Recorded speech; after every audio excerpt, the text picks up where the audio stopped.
back to my channel. Today I want to talk about one of the most neglected parts of sugar glider ownership, and that's trimming your glider's nails.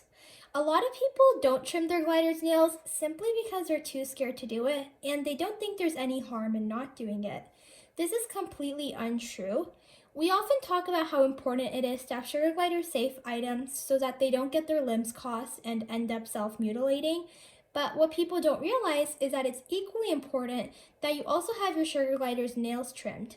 Even if you have fully safe items, if your sugar glider's nails are too long, they can still get caught and you can wake up to the horror of seeing a sugar glider with a self-mutilated limb.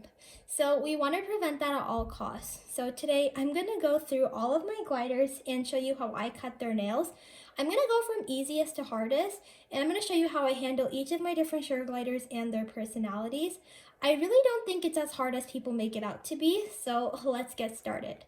The first tip I have for you is what to actually use to cut their nails. Everyone uses something different, but this is my favorite. This is a cuticle cutter from the Dollar Tree. I love it because one, it's only $1, and it's also very precise and works well for sugar gliders' nail structure. I like to keep my sugar gliders in a pouch, usually by themselves because that's what's easiest. For a case like this, I love using a single lined fleece pouch.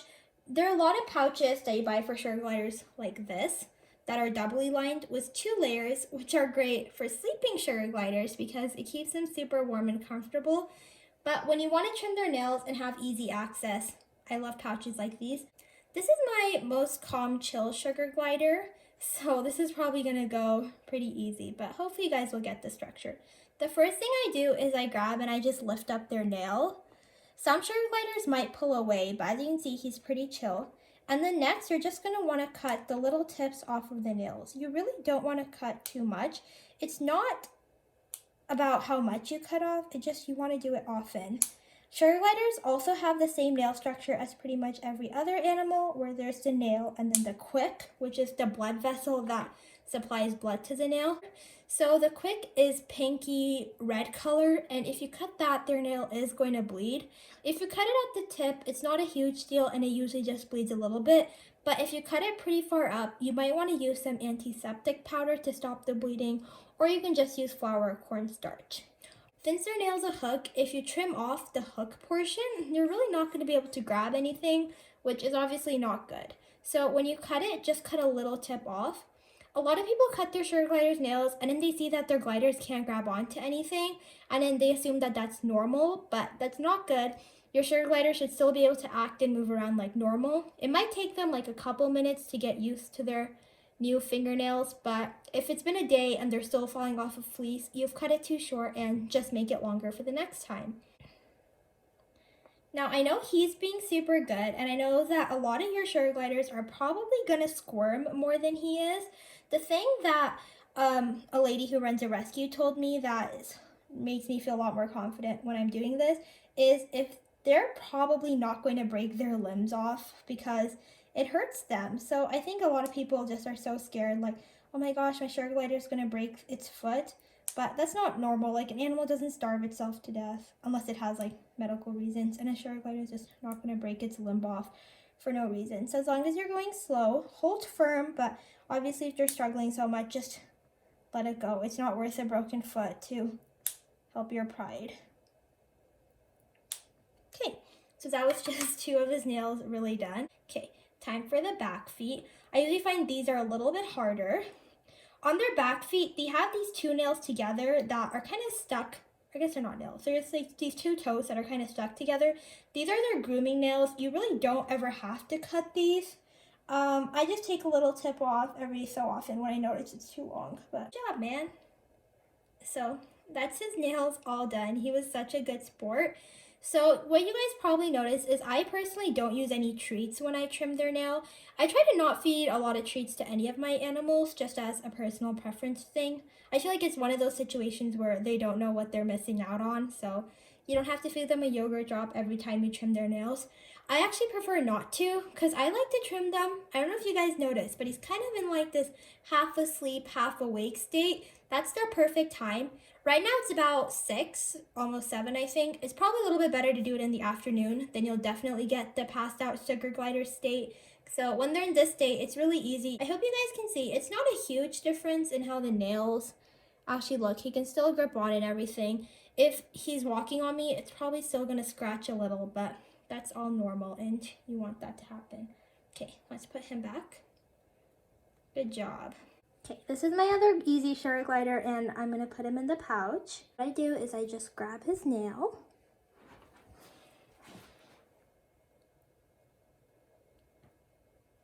I'm just gonna trim.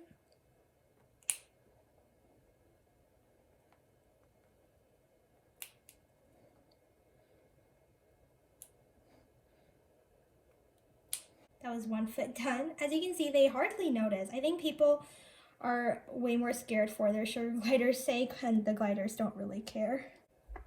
Okay, all done. I let him go in with everyone else, but I hope you guys noticed near the end he was getting a little bit squirmy, and that's not because it was hurting or he was uncomfortable.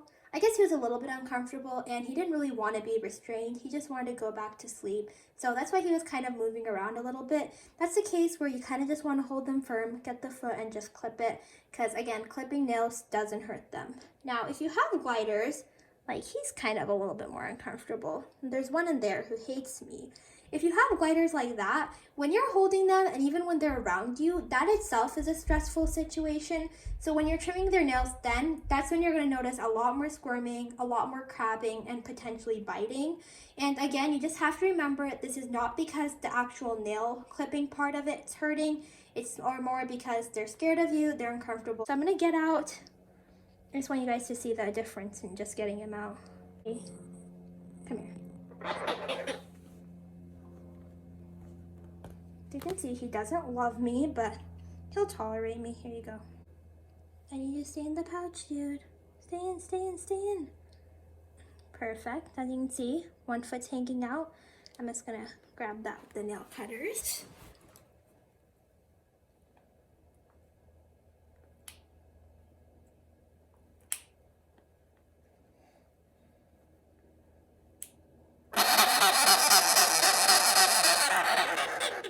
Again, he's crabbing, not because it hurts, because he doesn't really like me very much, and he wants to be with everyone else and go to sleep.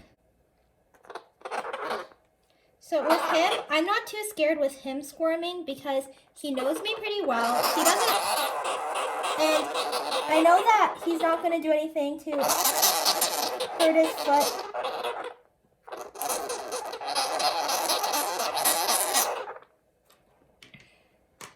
Okay. I don't know if you guys could hear what I was saying, but I'm just trying to say that when he crabs, I'm not too scared and I don't pull away that easily because he's pretty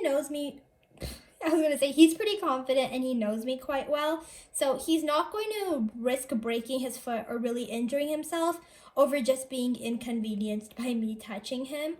But if you have a sugar glider who's extremely terrified of you because you're like 100, 200 pound huge predator in their eyes, then in that case, breaking a limb might seem like the more rational option than enduring whatever torture you're gonna do on them.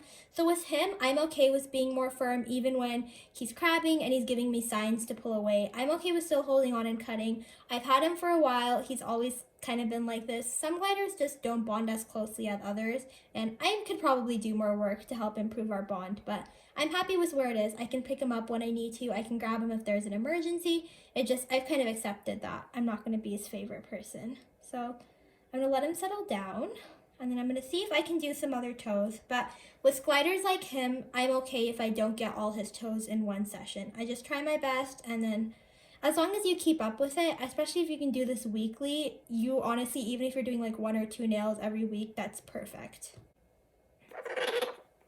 Okay. I got it. I'm just going to trim it a little bit.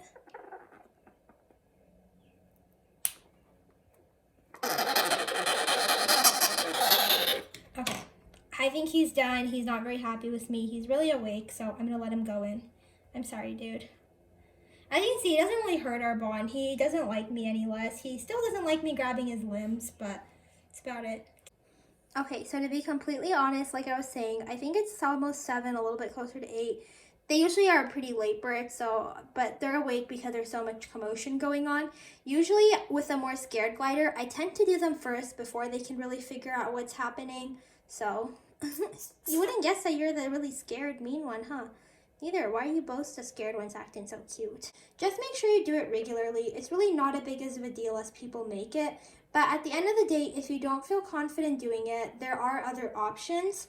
The first is a lot of exotic vets are very confident and very comfortable with trimming a lot of different animals' nails. Sometimes it can be expensive, especially if you have larger colonies, but it's worth it. And if you go once and you have them show you how to do it, they might be able to show you some tips and tricks in person that just don't translate well over videos. So in that case, that would be really good. Also, for a lot of people, using the treats do work. So if you do want to try using treats, try. And that way, what you can do is you can keep their hands distracted and get at their toes pretty easily.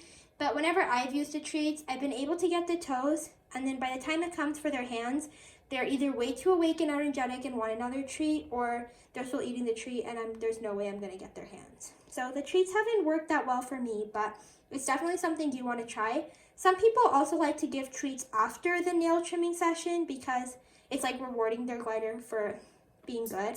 I don't do that because, again, nail trimming is not like a very it's not painful at all. It's not it's not a stressful process. So I don't really think they need reinforcement for it.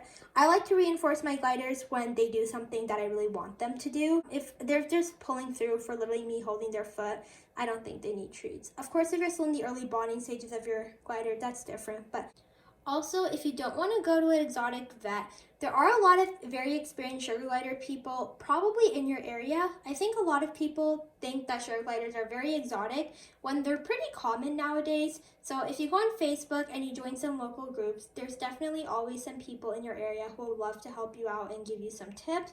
A lot of times they'll even be willing to do it for free. So just make use of that. Again, a video can only get through so much, and there are some things you just have to learn in person. When I first got my sugar gliders, I took them over to a lady who runs a rescue, and she showed me all this, and all the tips I'm sharing with you today are mainly from her, because watching someone do it in person is just so much more helpful than any online video could be. I know a lot of you are going to ask this, and that's whether there's any alternative or substitutes for not actually physically doing a nail trim. In my opinion, there isn't. I don't think there's anything that can substitute you physically trimming down each of your sugar glider's nails. However, there are some things you can do kind of in between nail trims to help prolong the amount of time. One thing that some people have a lot of success with is using sandpaper tracks in their sugar glider wheels, but I just used one of those add-ons and I just found that they got really gross really fast. So I didn't like using them. I felt like they really held on to the odor. So I just decided to disregard them and be a little bit better about trimming my sugar glider's nails. Some people use the exotic nutrition wheels, which are controversial. Before you make your decision on whether or not you want to use those, be sure to watch the video on them. But if you are someone who uses the exotic nutrition wheels, I don't want you coming out right now, dude. I'm sorry.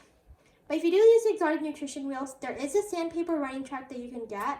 But in my opinion, it's not very good for gliders because it's fully sandpaper and your gliders are running directly on that, so them running directly on the sandpaper can really hurt the pads, which is kind of like the palms of their feet.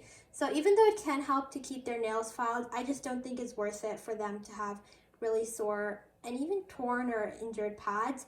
So I personally don't recommend those. So this is how the add-ons look for the Raptor wheels or the Stealth wheels, or pretty much any nail trimming add-on you can buy for these type of meshy sugar glider wheels. It's just pretty much a mesh panel with these little plastic screws, and you insert sandpaper here, and this works really well in difference from like the exotic nutrition wheels because they're not directly running on the sandpaper. As you can see, there's still this barrier of mesh that keeps your pads safe. In saying that, a lot of people have put mesh directly or sandpaper directly on the wheels and they haven't had any issues. If you do want that, I would suggest doing what some people do where they add a strip of sandpaper blank, a strip of sandpaper blank, because I think that gives your gliders a little bit of a break from constantly running on something abrasive. Another way to prolong between nail trims is actually how you set up the cage. What a lot of people do is they have more naturalistic setups where they use wood and cork, and that's really good at keeping their nails filed. I personally don't like these, mainly because the wood and cork tends to hold a lot of odor, but I'm actually considering adding some to the cage, especially the cork, because I love the way it looks, and I heard it's really good for natural behaviors in gliders. Another thing some people do is they use these little sandpaper perches that are meant for birds and filing birds' nails down. And some people have had really good success with that for sugar gliders. And a lot of people also use sandpaper platforms that are meant for animals like chinchillas and rats. And again, that's another way to help file down their nails. Thank you guys for watching. Just wanted to give you a quick overview on how I trim my sugar glider's nails. I swear it's not as intimidating as it sounds, and once you do it once, you'll realize how easy it is. Just make sure you keep up with it regularly. There's not a set time period for how often you should do it, but I think once a week is really good to aim for, so that way even if you miss a couple weeks here and there, that way you're still going to have very pretty and very short sugar glider nails.